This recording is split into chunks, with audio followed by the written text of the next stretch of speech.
จอมพิชิตช่วยธนาไฟนี้ซ้อมมากี่วันครับก็2 อาทิตย์ ซ้อยไหนครับไฟนี้ช่วยธนาแล้วมีใครเป็นผู้ป้องกันซ้อยเราบ้างก็มีพี่จอมทองก็พวกใครช่วยกันเนาะใช่เราสูงแล้วส่วนสูงประมาณ170 บาทน้ำหนักปล่อยมาประมาณกี่กิโลคปรับระมาณ67เราเป็นมือสไตล์อะไรครับนี่ก็ครบเครื่องวันนี้เราเจอกับธงชัย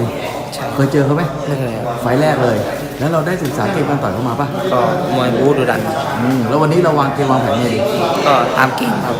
ค่อยไปเรื่อยเนาะครับตอนนี้เราอายุเท่าไหร่แล้วครับ25ครับเราต่อยมวยมารวมๆวันนี้กี่ไฟแล้วประมาณก็เยอะอยู่ครับหลักร้อยได้เนาะได้ฝากเชิญแฟนคลับเราวันนี้หน่อยครับก็ฝากแฟนคลับแฟนบอลนะครับก็มาเชียร์กันเยอะๆนะครับวันนี้ผมจะเอาชัยชนะมาให้ได้ผมขอบใจมากน้องชายเป็นโรงเรียนครับไฟนี้ซ้อมมากี่วันครับซ้อมมาเดือนครับซ้อมไหนกับไฟนี้ซ้อมอยู่เพชรรุ่งเรืองครับแล้วมีใครเป็นผู้บ้างซ้อมเราครับที่นู่นมีอเล็กแล้วก็ดีมาเป็นฝรั่งแล้วก็ยอดปิติครับเราพวกใครช่วยกันเนาะเราสูงได้ครับส่วนสูง168ครับน้ำหนักปล่อยมาประมาณกี่กิโลครับ66ครับเราเป็นมือสไตล์ครับบู๊ดุดันครับวันนี้เราเจอกับจอมพิชิตครับผมเคยเจอกันไหม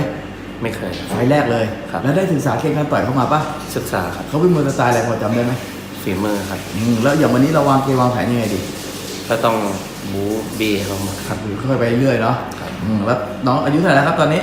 อายุ19 ปีเราต่อยมวยมารวมทั้งหมดนี้กี่ไฟแล้วประมาณ100 กว่าฝากเชิญชวนแฟนคลับเรานี่หน่อยก็ฝากแฟนคลับช่วยเป็นกำลังใจเชียร์ให้ด้วยนะครับจะทำให้เต็มที่ครับครับผมมากครับน้องชายไม่อยากพลาดมวยเด็ดมวยดังและข่าวสารต่างๆง่ายๆเพียงกดถูกใจและกดติดตามตั้งค่าเป็นเห็นโพสต์ก่อนเท่านี้คุณก็จะไม่พลาดข่าวสารในวงการมวยอย่างแน่นอน